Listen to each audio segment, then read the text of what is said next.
Hello everyone, my name is Mariam Mokhtar. Yesterday, it was reported that an unnamed Tansri paid his former domestic worker more than 100,000 ringgits.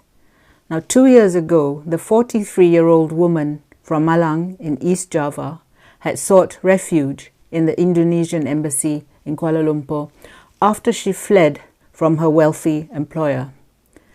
The Tansri is reported to be in his 70s. The maid had worked for 18 hours a day and she endured 12 years of constant scoldings and physical fatigue. She was also slapped. The maid did not have personal time or enough rest.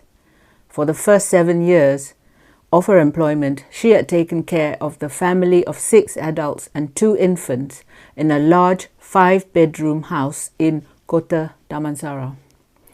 Now, like many other cases of domestic worker abuse, this maid suffered long working hours, the withholding of wages, assault, passport retention, restriction of movement, and also abuse. After the mediation at the Indonesian embassy, there is no indication if the employer will face any charges over the alleged offences. I think this is not right nor fair. What do you think? I think the employer should face the charges and pay interest for the 12 years of wages which he withheld. He should also pay compensation for the hurt, the pain and the suffering that she endured. 100,000 ringgits is not sufficient. Domestic workers are very vulnerable.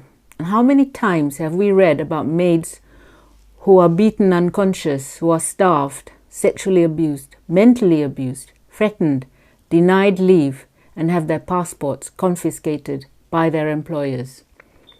So when will the Malaysian government punish employers who mistreat and, in the extreme cases, kill their maids? 4 years and 1 week ago, on 11th of February 2018, Adelina Lisau passed away. She was only 21 years old. She had bruises on her head and her face. The wounds on her body were not treated by the employer. And since her wounds were filled with pus, the employer's family did not want to be infected, so they forced her to sleep under the porch outside the house with the family pet dog. The autopsy results showed that Adelina had anemia and had died due from total organ failure. I do not think that her employer has been punished. The court should have reconvened on the 24th of January 2022, a few weeks ago. The employer who allegedly tortured Adelina had earlier avoided going to court by claiming that she was ill. I bet you that if Adelina had been sick during her employment, she would have been beaten and told off for being lazy. So why are our courts lenient on abusive employers? When will Adelina's family get justice? A few months before Adelina's death in 2018, a Cambodian maid, 24-year-old May Si-chan, weighed just 26 kilograms when she died. Remember that when you fly, your suitcase, which airlines allow you to carry, is heavier than what May Si-chan weighed. Many maids have died at the hands of their employers. Do not think that the employers are all uneducated people or are from the lower classes. Many are wealthy, highly educated, and they are from the elite, the rich and affluent parts of our community. Over the years, I have met some maids and their stories are very moving. Let me tell you now that not all employers are terrible, but there are many who are pure evil. And they consider maids as their slaves, their personal slaves. They think that as money has already been paid to the agency to obtain the services of a maid, These employers assume that they own the maid and can treat the maids as their own property.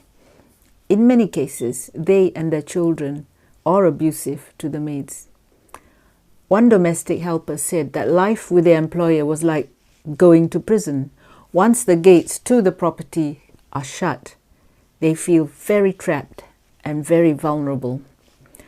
Most of them do not want special treatment because all they want is fair, decent, and an honest working relationship.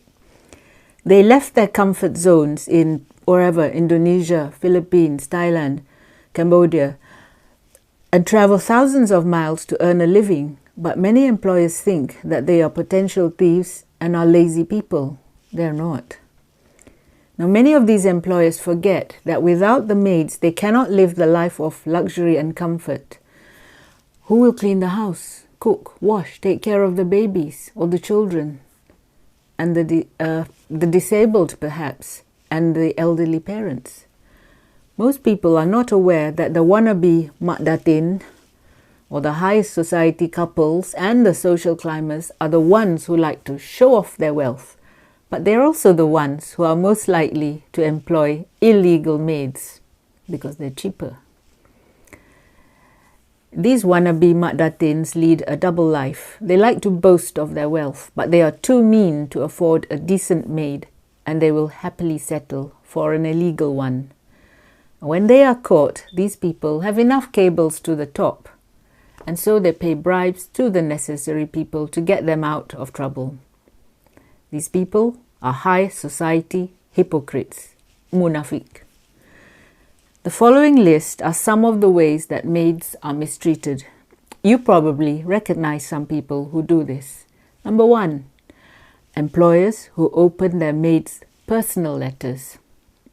Number 2, employers who force their maids to work from 6 in the morning to 11 p.m., 7 days a week, without leave or breaks. Number 3, employers who do not allow their maids to receive phone calls from the maid's family, especially when the maid is worried about a serious illness in her own family.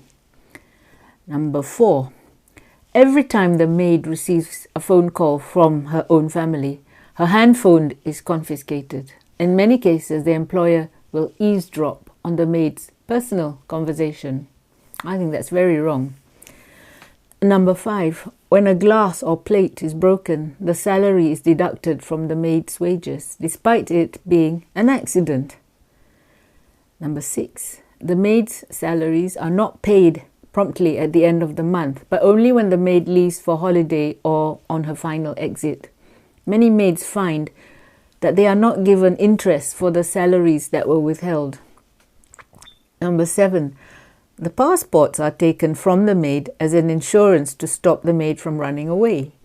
Hanging on to the maid's passport is against the law. Number 8, many helpers have no place to complain about abusive or unsatisfactory work conditions.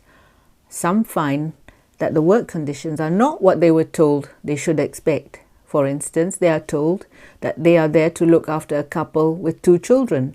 But some maids will find that they are to look after a much larger family, including the sick and elderly or disabled people and babies.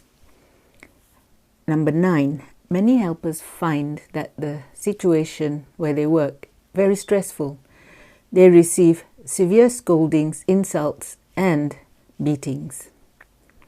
And number 10, some maids face sexual assault and are fearful of lodging complaints, as few in authority will believe the word of a maid, especially if the employer is a datuk. So, what should maids do if they are threatened and warned not to lodge a complaint with the agency or even with their country's embassy? The reality for many helpers in Malaysia is that thousands of domestic workers receive all forms of exploitation from their employers. When will the Malaysian and Indonesian governments, as well as the countries that send workers to Malaysia, such as the Philippines, Cambodia, and Thailand, work together to increase protection for all domestic helpers? In the cases where helpers have died, their blood is on our hands. Some maids are forced to work in their employer's factory or work premises, and often these employers operate illegal factories, but the government closes both eyes because these factory owners have cables right to the top. In addition, many residential neighbors close their eyes even though they are aware that the maid in the house next door to them is being abused. So when will Malaysians sympathize with the suffering of maids and domestic workers from Indonesia and other countries in Southeast Asia? Why is it so difficult to get justice for these maids? When will the family of Adalina Lisau get justice? Thank you for listening. Speak to you soon. If you like my videos, please press like and subscribe to my YouTube channel. Please also visit my Patreon channel if you wish to sponsor me. Thank you.